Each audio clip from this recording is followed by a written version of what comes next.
Hello, and welcome to Metachemistry. This is episode 117. And for this episode, we're going to have another entry in our mission briefing series. This is where we take an ITS mission and we kind of break it down. We go over the basics from how to score and things you might be looking to hack in your lists for when you're playing, as well as how to stymie your opponent and otherwise find success when playing these missions. But before we get started, we want to give a quick shout over to Polynikes at Mo Games. Mo Games is an online supplier of Infinity that you can find at mo-games.com. And as part of their sponsorship of our show, all of our paid level patrons get a 10% discount code to their store. And we also raffle off a $40 coupon code each month for members of our Discord. And that's completely free. You just have to be a member of our Discord, and you'll need a US shipping address in order to order from Mo Games. So to enter for that, just join us, come say hi. Because what's better than games? Mo Games. And for tonight, we have Ian and myself. Ian, how have things been? Have you finished your epic journey of your move that's been taking up so much of your time lately? 99.95%. There's just a little bit in the garage left. It's like mostly some furniture we weren't taking. We're trying to find people to take that. But yeah, we got almost everything is out of the old house. Now we just got to renovate it and flip it. So that's going to be fun. And then once that happens, I'll be able to start furnishing the basement at the new place, which will be where all my stuff is going to come out of storage and live. So I'm a little in boxes right now.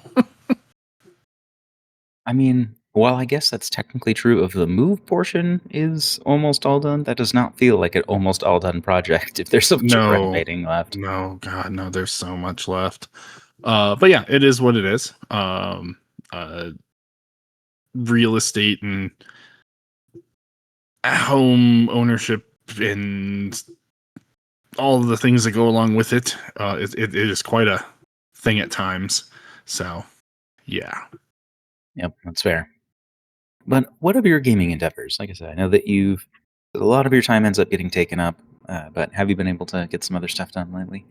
Honestly, I think the last game I played was when we threw down some Warcrow, like a couple weeks ago. Yep, that sounds right. Yeah. Which Fair enough. Oof. Sorry. Yeah, it just felt like nothing had any staying power. Like I just couldn't keep units on the board. I mean, I'll say it again. I kept rolling nothing but hot, and you kept rolling nothing at all. Well, maybe that's all it is. Yeah. Like, all right, I attack, and I get like that. 8 hits, and you defend, and you roll no blocks. Yep, that unit got deleted. Yeah, that sounded like that happened a couple times. Yeah, it was really bizarre just how lopsided the rolls were.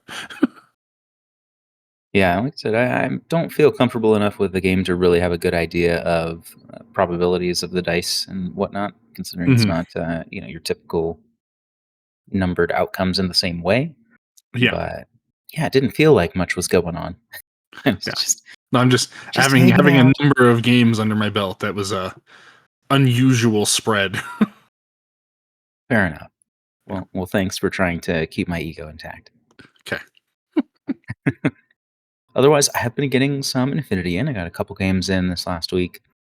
I have been bringing out my Kestrel lately, trying to find other things to explore, and that's been pretty fun. So they are kind of at a point where they have most of the units that I would want to play. And so now I proxy a little bit, but I try to mostly have the force be the right models just because it's easier both for my opponent and for me, honestly. But need to get more paint on those, but they've actually got proportionally more paint than a lot of my stuff, I guess. But yeah, it's been fun kind of having access to Pano with extra tools. Like they definitely do well in shooting. I don't think they're quite where Neoterra was, but they're not far. Like they're like 90% of the way to Neoterra's kind of pure gunline sort of play. But they get a lot of interesting toolbox units in exchange, which in my mind more than make up for it. Like, I Yeah. really like the spread of things available, and it feels like a faction that you could really explore for quite a bit, just because they've got so much going on, Mhm. and you kind of have to make choices and find find a way to fit everything in that you can, and there's still plenty of new stuff to try outside of that. Very nice. Yeah, so that's been good. And as far as our topic for this episode, we're going over the Armory. Not Armory. I know I call it Armory all the time, but it's the Armory for the purposes of looking things up, because that's where it resides alphabetically in these lists. But yeah, Ian, do you want to start off by just kind of going over the scoring for the Armory so that we can kind of get on the same page and see what this is about? Yeah, and so just to preface, like we wanted to do this episode on Armory specifically because there's not a lot of missions that have an objective room, and of those that you don't see them super often at tournaments because of the logistics of having an objective room on every table. Sometimes makes that hard, but Yeah.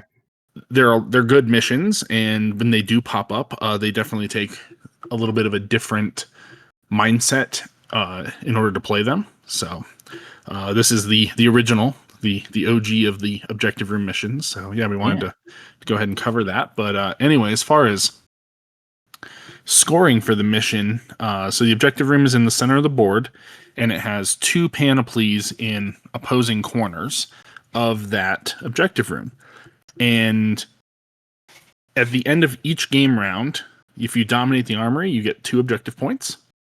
At the end of the game, you get an additional objective point for dominating it. And at the end of the game, if you have acquired more weapons or items from the panoplies than your adversary, you get 2 objective points. And then each player has 1 classified for your final objective point. So it's a mission that you need to kind of get into the armory early and hold it in order to get maximum points. Yeah, exactly. And I really like missions that score round over round. I don't always like them in the midst of playing them. Yeah.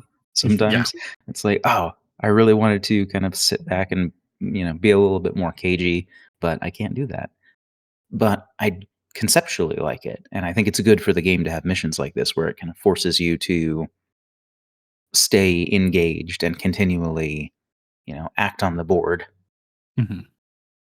And so, yeah, the thing that kind of makes the armory special and why there are other missions called armory missions, just kind of colloquially, is the objective room, which is the 8 by 8 inch room that's infinite height. And like Ian was saying, that can be difficult at events because you either need to swap out terrain or you need to account for an infinite height building in every table for every mission, which can just be tricky to deal with. So there are some objective rooms that come with a roof that's Hmm. removable, and I think those are super awesome for this mission because you can build it in as part of the table, put the roof on it, and then it's a normal building for all the not armory missions, and then Hmm. take that off for specifically the armory missions, and it can be infinite height. And it allows a lot of dual use of those without having to kind of reconstruct the terrain or just have this permanent line of sight blocking thing in every game.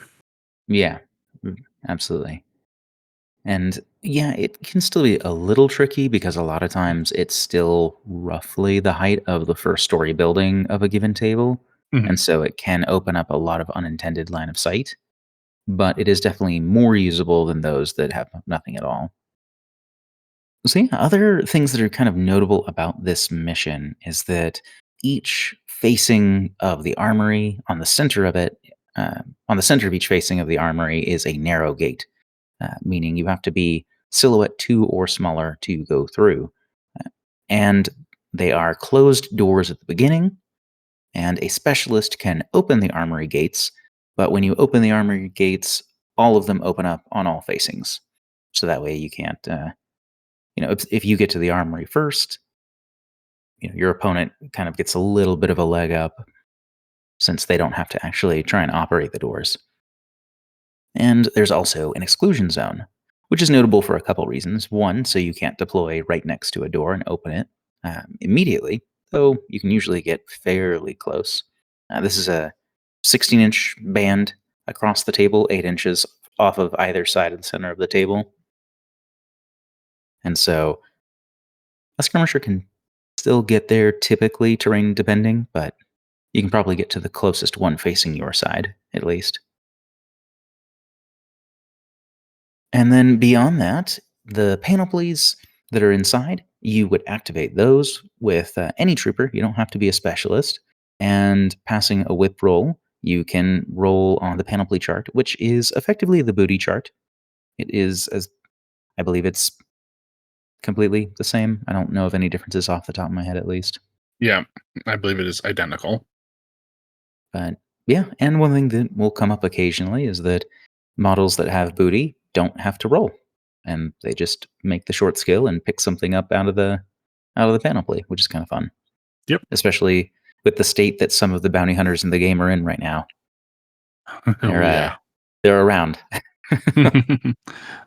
And a couple other things that are going on with the mission is you get an Evo hacker bonus. So if you take an Mhm. Evo hacker, you get an additional regular order in whichever combat group the Evo hacker's in, maximum of 1 per list. And you have the Intelcom card where before the beginning of the game, but after choosing your classified objective, you inform your opponent whether you're keeping your card as a classified objective, or if you're going to use it as the Intelcom card in order to add the number of points equal to the number on the card to the domination of the room at the end of the game. Yeah, so when you do that, if you decide to keep your Intelcom card, that means you can't complete that classified, and there's no way for you to get the 1 point for getting the classified Yep. objective. You effectively forego that, even with something like subbing in secure HVT or what have you. But yeah, I mean that can also be a 3 point swing if it's enough, and Yeah. you and your opponent are contesting the room, and you can only use it on the final round of the game. But that's a 3 point round.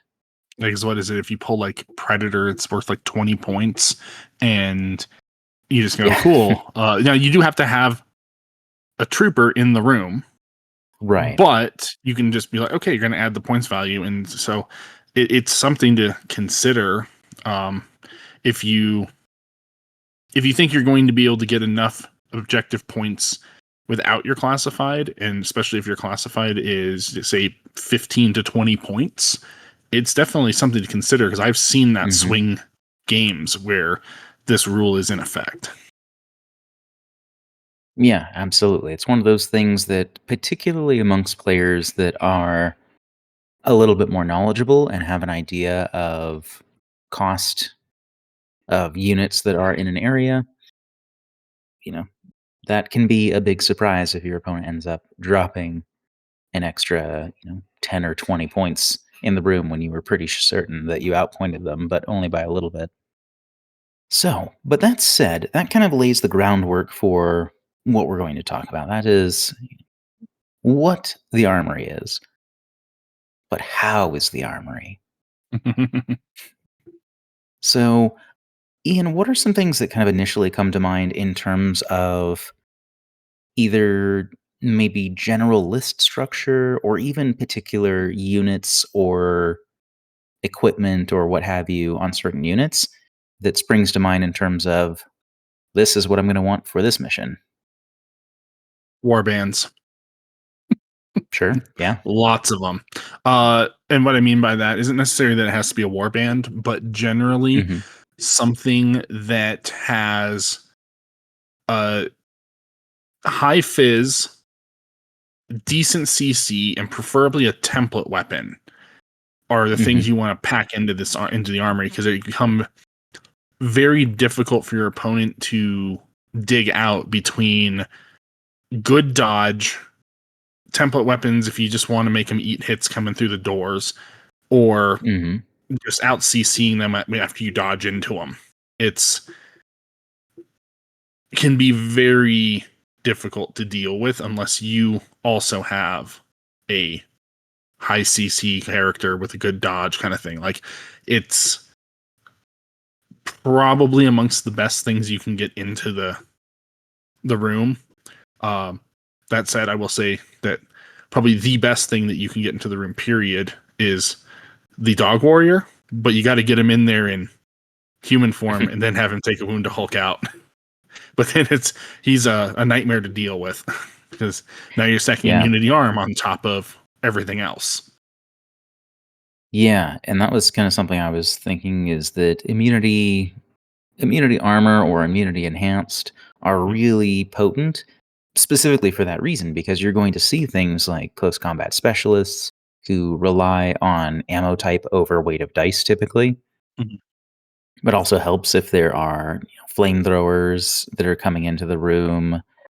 It also helps because guided missiles can also be a pretty potent Mhm. counter to things in the room and kind of clearing out that space. Yeah. And so immunity enhanced units are a lot less scared of a missile than most things. Yep. Other things that are helpful, if you can stack them onto, especially the warband with all the other stuff, is if they have smoke grenades. Because Hmm. unless your opponent has MSV, they kind of got to play the game of trying to out CC you to remove you from the room. Yeah. Outside of that, skirmishers, especially ones that have deployable weapons, are really good, so that you can kind of hide in the corners and force your opponent to eat hits when they come in from templates while you're shooting at them, and force them to make the decision to tank the mine or dodge it. Yeah. I remember a bit ago, one of our locals, um, Josh Nordstrom, for those of you who may know him because he does travel a fair bit for events in the US, talked about placing deployable cover to kind of fill gaps in the Hmm. armory to like set them in front of the doors and whatnot. Yeah, because unless And you have a deactivator, it's kind of not going away. I mean, you can climb prone, Hmm. so you can get over it. But if there's other stuff in there, which presumably there would be at that point, you either need climbing plus so that you don't get, you have a second skill to declare something, or you're eating a free hit, which is not great. Yeah, But it's a funny use that can sometimes do a lot of work. I think it can be tricky because of those gaps. Like it doesn't actually close off the room, but it does make it harder to get in, which is notable. And deployable cover is still reloadable. which you can reload off the panoplies if you don't have baggage available. Yep. Which, on the note of baggage, this is a mission that does grant an additional 20 points towards domination of the room for models inside the room with baggage. Which, being that it's narrow gates, that limits us pretty much to Icadron Batroids, I think. Yep. Yay, combined. We hope you enjoy that. It's like, I know you oh, needed but the buffs. yes, here's the incentive to take an Evo bot. They can't fit in the room. They cannot fit in the room, but the extra order is still worthwhile. For Yes. 15 points, bringing 2 regular orders is pretty great. Yes. And especially, if you hopefully you're bringing it with the thought that you'll use the support ware for something else as well, and that it's not just 2 orders for 15 points, and that it's also some nice buffs for your other units. But Hmm. even so, I mean, 7.5 points in order is not awful, especially for regular orders. Yeah. Unless you're Ariadna, I guess. I don't know. You have stuff that's cheaper than that, right? Oh yeah. I mean, if you're playing vanilla, you can still take Galwegians that are 5-point warbands with all the things that I said that you want. Smoke and high CC and dodge and And yet templates net and the whole rods are 9 yards. 6. Yeah, Why? Why are they 6? because the Galwegian is irregular. Oh, I did. Okay, to be fair, I did say regular orders, Yeah. and that's notable. I always assume, like, for a minute I forgot about it, but with Yeah. Wallace they're regular because of inspiring leadership. Yeah, but they also have Irmandinos, Yes, they also have Armandinos, which so are it's pretty 8-point worth it for them. engineers. So they're the specialists in getting the building, and they have booty, so they just get stuff out of the thing. So yeah, they're super ideal. Like Ariadna's got this on lockdown. And so what you want to do is bring plenty of MSV. Yeah. Oh, and of course you can still take 4 Galwegians in vanilla because that's necessary. Ugh. Yeah. And 2 Armandinos, and that's only 36 points. Yeah. Yeah. Plus a 38-point Wallace. We got this. Right. Which is not nothing. But Wallace has gotten pretty solid. Like, even just as a solo operator, he's not bad. Oh yeah, I mean he even works out on this. He's just got the T2 rifle and all of the stuff, and he's immune to crits. Like he's just he throw him in there. It's fine. It's fine. Probably, right? Yeah. So, as far as other things that are useful, durability is obviously important, and we've touched on that a little bit. But also, a good way to um, kind of compound that is with heavy infantry, because you're stacking durability on top of higher cost units, generally speaking, Mhm. and that's ultimately how you capture the objective.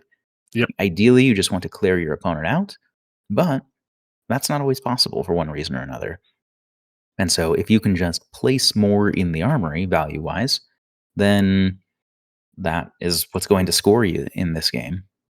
And one other thing that is really important to keep in mind is that camouflage and other marker states are very, very potent in this because you still count as scoring while you're in a marker state. Yes. So any troops will be in there, and it makes you unable to be harmed by most attacks. I mean, you can still have a stray template placed if there's something else there, or an intuitive attack or what have you. But generally speaking, it makes you very, very safe. Or an Aquila guard. And a Keeler card. That'll I mean, I take guess it there out. is that. If it's camo, that's true. But if you have impersonation, or Oh. even just cyber mask, which is on Mhm. all kinds of profiles, all All those kinds killer of hackers hackers. and Yeah. upgrades and stuff. Which, speaking of, hackers can be really potent, especially if someone's tucked away in a corner where the panoplies aren't. Yep. They can protect the room from heavier targets that, primarily heavy infantry, but some, remotes as well can go into the armory, like tac bots from OSS or puppet bots from Tunguska and Nomads, things like that, where you can try and lock them down before they get all the way into the room. And again, that kind of plays back into the potential guided missile strategy, where you can mark units to then pick off on your next turn, or potentially same turn, depending on how things line up. But it's a way that you could take hard to engage units, particularly if we're combining kind of all of these desirable things, like the Hatamoto is a Oh yeah. fantastic unit to have in the armory. It's wildly difficult to contest in CC. It has cover from all directions, regardless of where it's at in the room. It's reasonably durable and has 2 vitality and has solid dodge overall. Like, that is a unit that is going to do well in the armory, generally speaking. And it's And so, 34 plus points. yeah, and it's a decent chunk of points that, someone's not going to just throw some smoke and run a warband in there and take it off of you or anything. Yep. Unless we're talking, steel phalanx warbands, I guess. Yeah. Also, there is a second baggage model that can fit into the room. Oh. The Choxa Auxiliar. So it's not just Oh, combined. yes. It's just the aliens can. Aliens. There we go. The heavy flamethrower sensor baggage. But that's actually a pretty good one, too. Yeah. It's solid. I mean, so it counts for, what, 30 points in the room? I think it's 10 base. Yes, it is. 30 points in the room. And you can take two And or four of them. You can take four of them. yeah. It's ridiculous. They're pretty good. Aren't the Icadrons only like maybe 2. two? Yeah. Yeah. But so Chalk's auxiliaries take up all the Toha remote slots effectively. So you're Yes. sharing that AVA with possible neurokinetic HMGs or guided rocket launchers and things like that. Yeah, that is fair. But you But have to play yeah, Filthy Toha there is that, I suppose. that I own a Some lot people of. are into that. To be fair, you own a lot of most things. Yes. But yeah, so direct templates are potent, durability is potent, high points values, obviously, camouflage or other marker states. All of these things are valuable things to have in the room. But let's say your opponent is bringing these things because they're playing the mission too. What do you do about this? Well, How do you stop this horde of heavy infantry and warbands and smoke and katanas? you use all the same things to go dig them out and make this a knife fight. Also hackers. Spoken like a JSA player. Yeah, but also hackers. Use hackers. Especially if they have heavy infantry or some weird level of we're able to get a remote in there somehow. Sure. Use hackers. Because that at least you can then shut things down and force them to do resets against whatever you send in there to chop them up. Yeah, there's also something to be said for long range shots that you can take through the room. Mm-hmm. Now, it's something that is worth double checking with your TO or with your opponent if it's not for an event, is how are you playing the gates? Because I've seen it played both ways.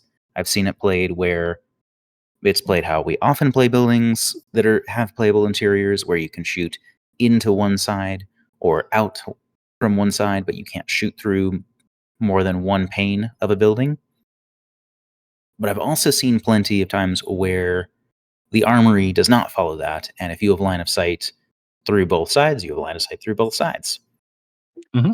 And so that's something to keep in mind and double check with, however you're going to play that with a friendly pickup game or at an event or what have you, just to verify. But long range guns are still valuable in the armory to keep people out of it, and you can also, for plenty of boards, you can kind of swing around the sides and start to get angles at these pieces that generally don't have long range weapons themselves and start picking them off. Yeah.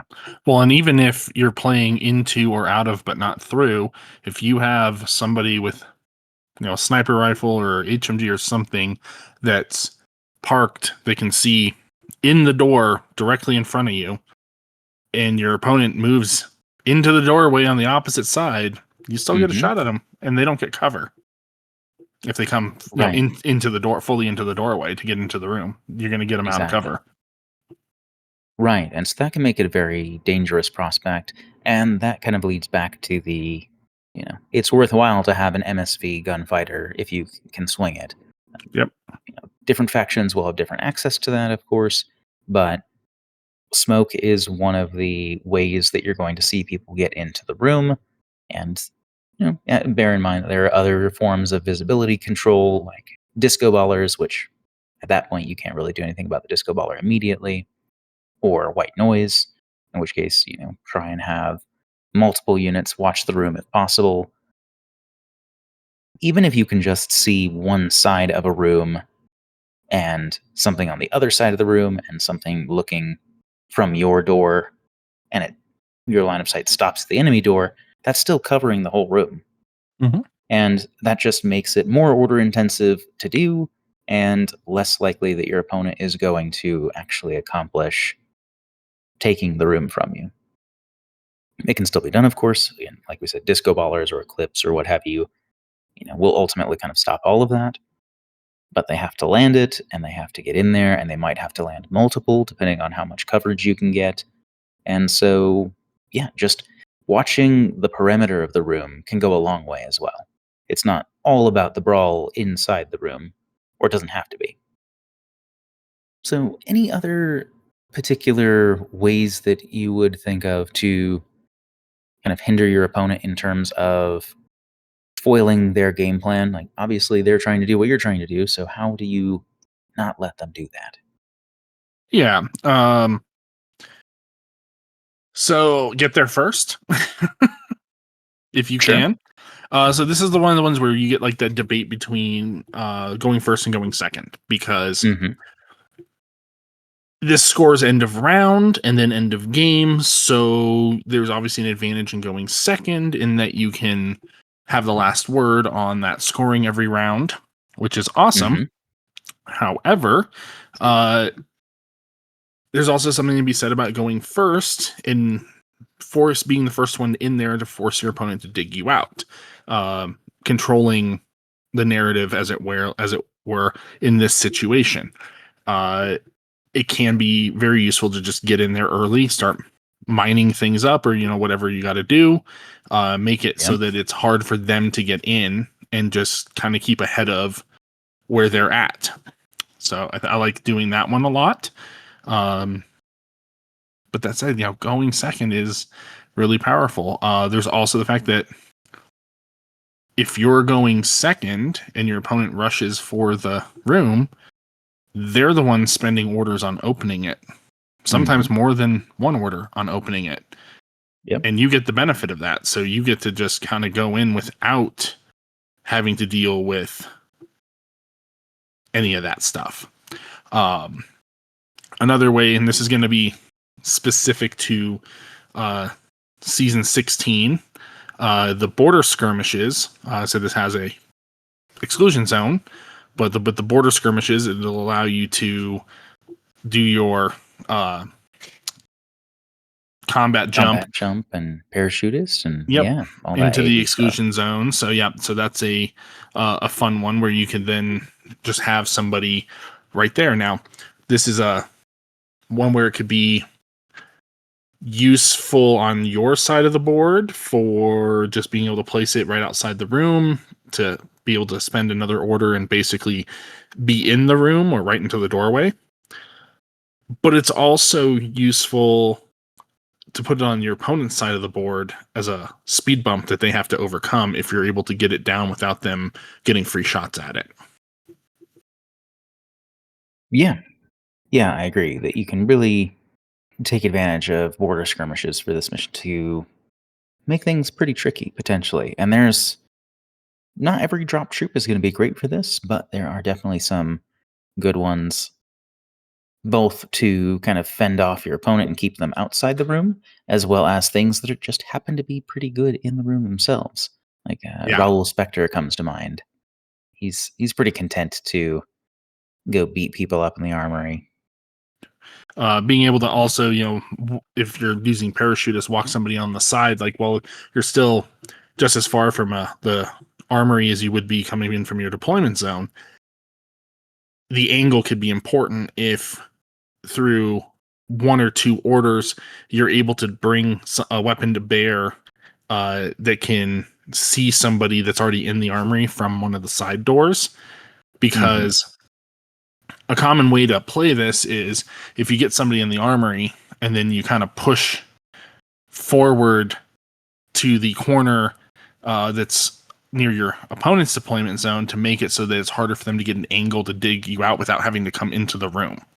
But if Hmm. you can walk somebody on the side and get that angle more easily with fewer order expenditure, that's where that parachutist walking on to the sideboard in the exclusion zone can actually be super helpful. Yeah, definitely. Especially a good use for those Spitfire troopers that can parachute on. Because we just can't have sniper rifle tiger soldiers anymore. That's it's true. It's been a bit, Yeah, they but were fun. yeah, they were pretty fun. It actually, with the super jump kind of given to most combat jump troopers, I feel Yeah. like troopers that used to get snipers and HMGs on combat jumpers would actually be extra good right now. Oh yeah, yeah. A Tiger Soldier with Just a kind of funny to Spitfire think doing about. that would be really, really good. Yeah. So, as far as things to keep in mind, I would also kind of warn against non lethal tools. Just something to keep in mind that if you are using uh, EM or riot stoppers or things along those lines to eliminate enemy threats, you're not taking points out of the room. So keep that in mind that if your opponent's models are still active, even if they can't do much of anything, you'll have to be a little careful for that.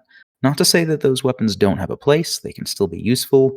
One of my favorite times playing the Armory, I was running a core of Yadu and was playing against Invincible Army, and so I had some of them that were taking up the doorways, holding them with Emerats, and so I just kept throwing drop bears and then running back to move to the panoply, reload, move out, throw some drop bears, move back to the panoply, reload, move, throw some drop bears. I think there were like 7 or 8 mines around, because at this time, that was last edition, so you had a full burst bonus, not just the special die.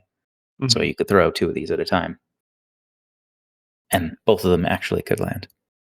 Oh But yeah.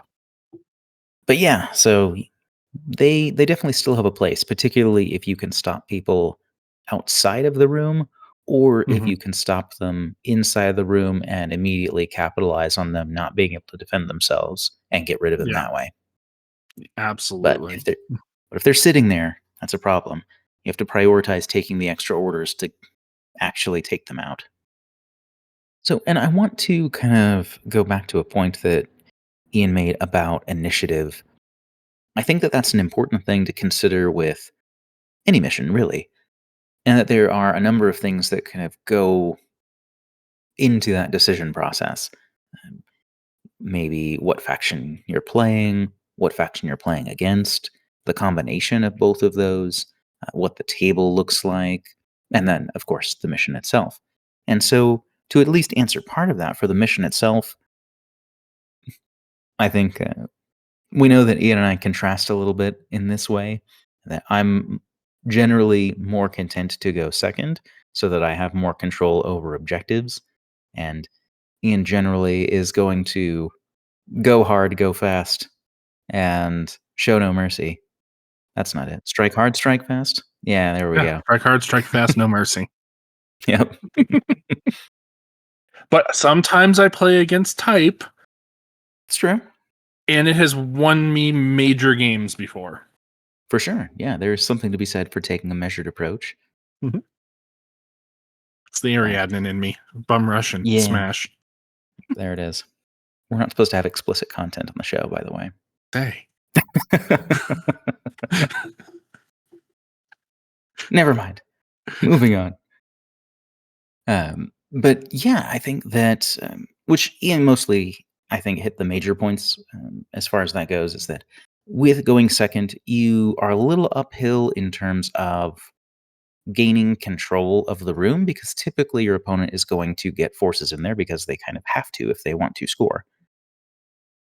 And so you do need to make sure that you have the tools that can dig out enemy units, but you also get as perfect information as you can, at least.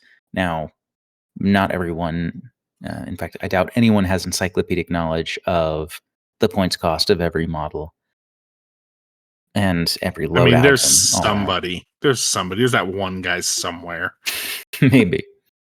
It's possible.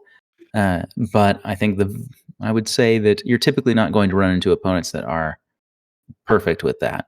And that they Yes. may be really good about certain factions, but having as complete information as is possible is really potent because then you know exactly or very near what you need to get control of that room.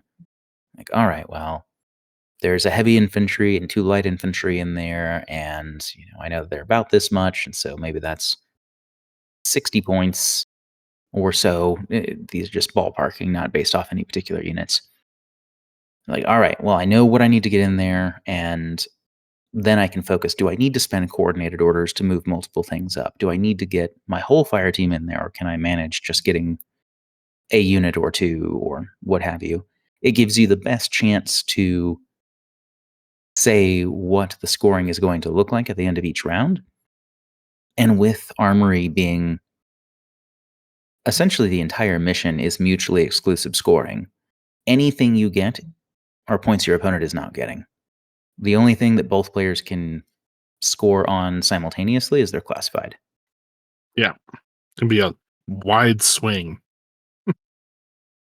Yeah, absolutely. And it's one of those things where, you can be going first and get in the room and be ready and then get swept out and you're holding the room. And then on your next turn, you clear it out and your opponent manages to eke out a few more points than you with things they get in. And, you know, it's a very back and forth game, but the scoring is all the opponent's way or what have you. Yep. So, another thing that I think is worth taking a look at is this a build around mission? And by that I mean if you see this in say a 5 mission lineup if you're going to a 2-day event and Armory is one of the missions, again there's a lot of caveats and a lot of well if this or that is the case sort of variables. Would you say for you that this is a mission where I'm going to have a list that is primarily leaning towards this mission, or if this is something that an average generalist list can handle just fine? I would say, unless the lineup is including at least one other armory type mission, that I would lean towards generalist list Mhm. for taking this. That said, I would consider some concessions to the rules of this mission in my list, even if it was being used for other missions. But generally, only if I'm going to be getting some additional benefit out of it. And what I'm talking about specifically here is the Evo bot and Sure. or baggage if you're playing a faction that has a size 2 baggage bot. But Aliens. yes, aliens. But specifically on the Evo for the extra order, if I am already going to be running things like heavy infantry or a tag, which isn't necessarily great for this mission, although it can really bully things in the room if you just get a good angle. So there's that. True. But generally, if I'm going to be running heavy infantry or a lot of remotes or things like that in my general list anyway, where I would be getting use out of having an Evo, then yeah, why not? Getting the extra order in this mission is great, but taking the Evo solely to get the extra order, like we've discussed previously, is your mileage may vary on that. It's Right. just, it might work well with your list concept if you're really trying to push the couple of really expensive things and then just max out on cheap stuff for orders. It may fit into that concept even if you're not utilizing the Evo hacking device. Mhm. But generally, I would try to make sure that I have a purpose for the Evo hacking device in addition to just getting the extra order out of it in this mission. Yeah, I agree. And while even if you have, say, a 10-point line trooper, yes, the Evo hacker is cheaper than 2 line troopers, but if it's not going to do anything for your list, it's probably not worth it Yeah, because at because least 2 line it's troopers have guns. yes, and when it goes down, you lose one order, not two. Sure. Yeah. Yeah, and I think for me, I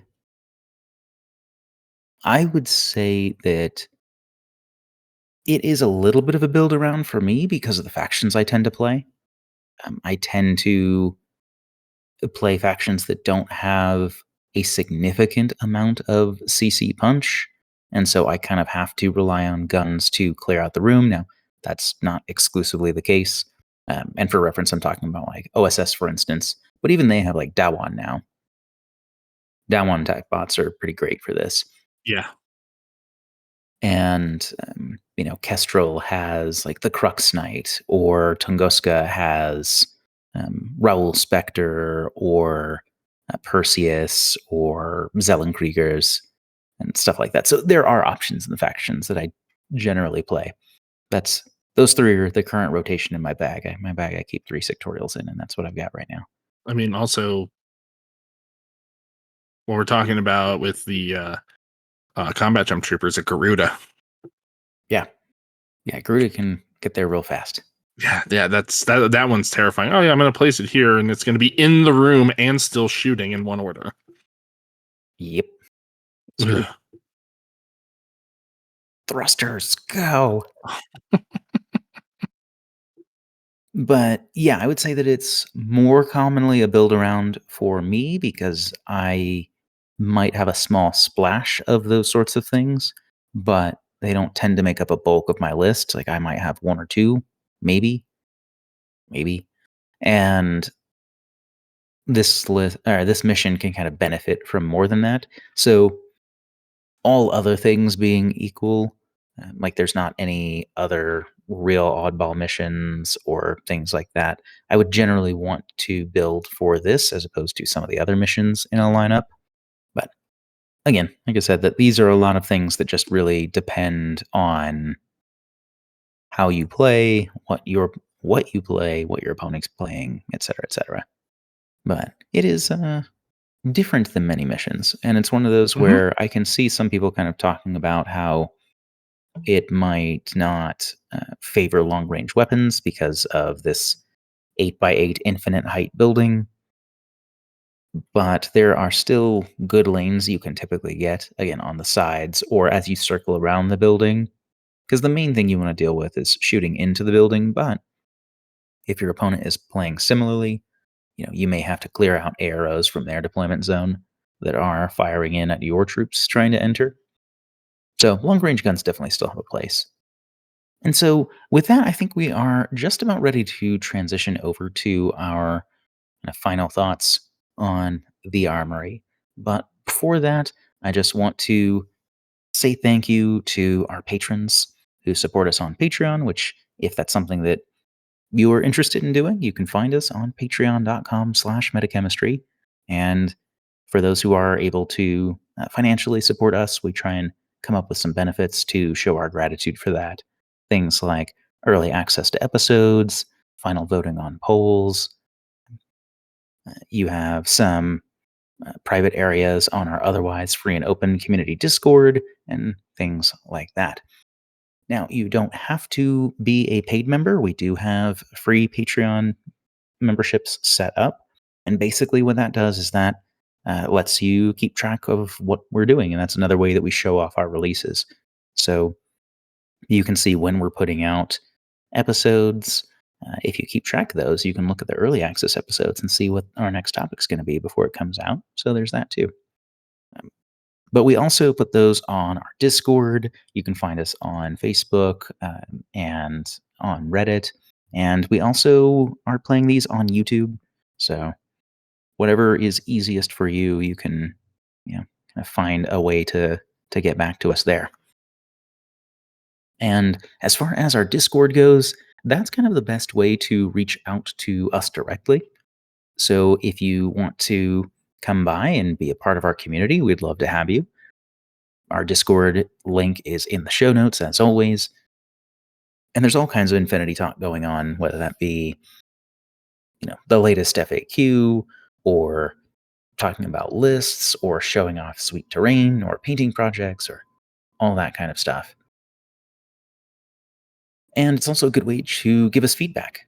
So whether that be YouTube comments, or Reddit comments, or on our Discord, or wherever, you can drop comments on Spotify and let us know what you think.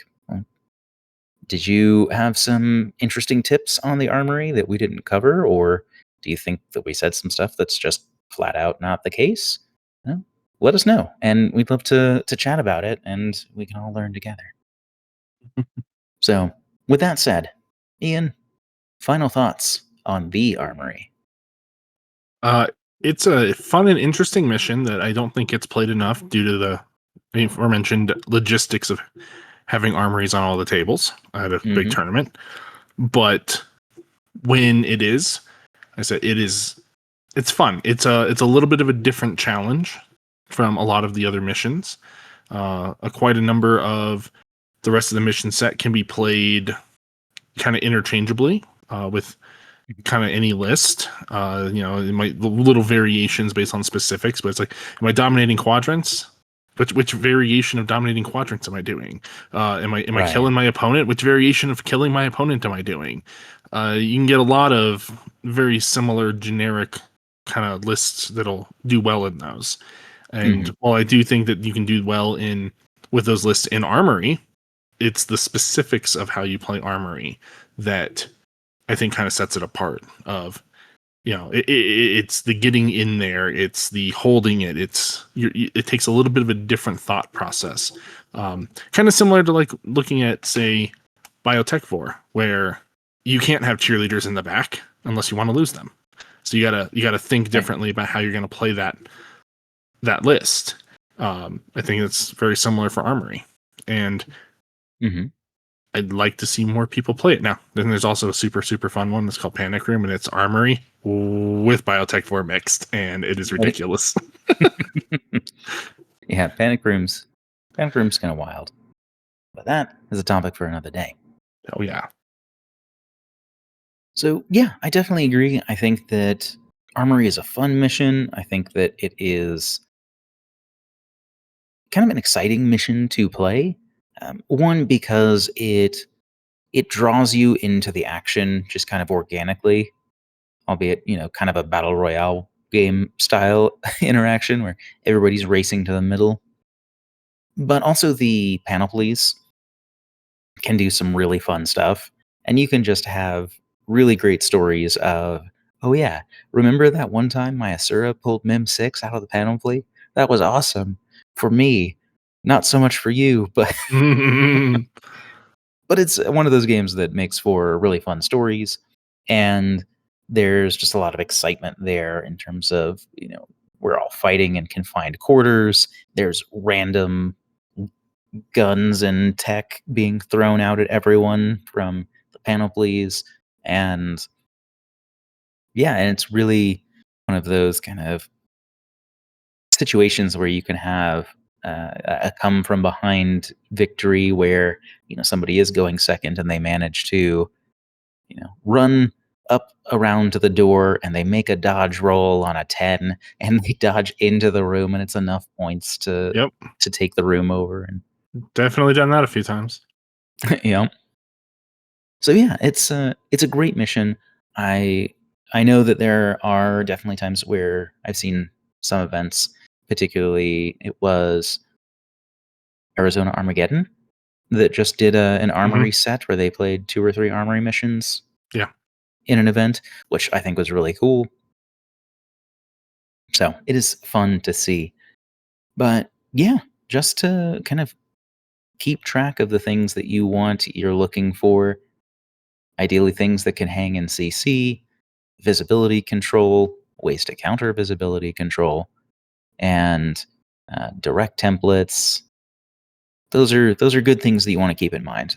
One thing that's kind of interesting is that it is a very killy mission, but it's a very focused killy mission where all the combat is often going to take place in or around the armory or on the way to the armory.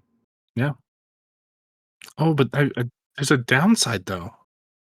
Mm, Because of the restriction on the narrow gates to being size 2 or smaller, it's no longer Ajax's bouncy castle inside.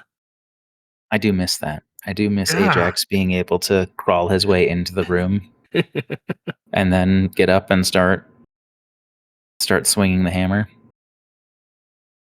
But Sad, alas, sad days.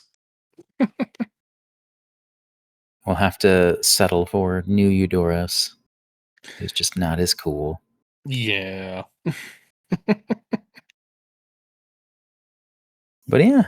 Well, again, if you have tips or tricks or have additional questions on how to best approach the armory, feel free to let us know.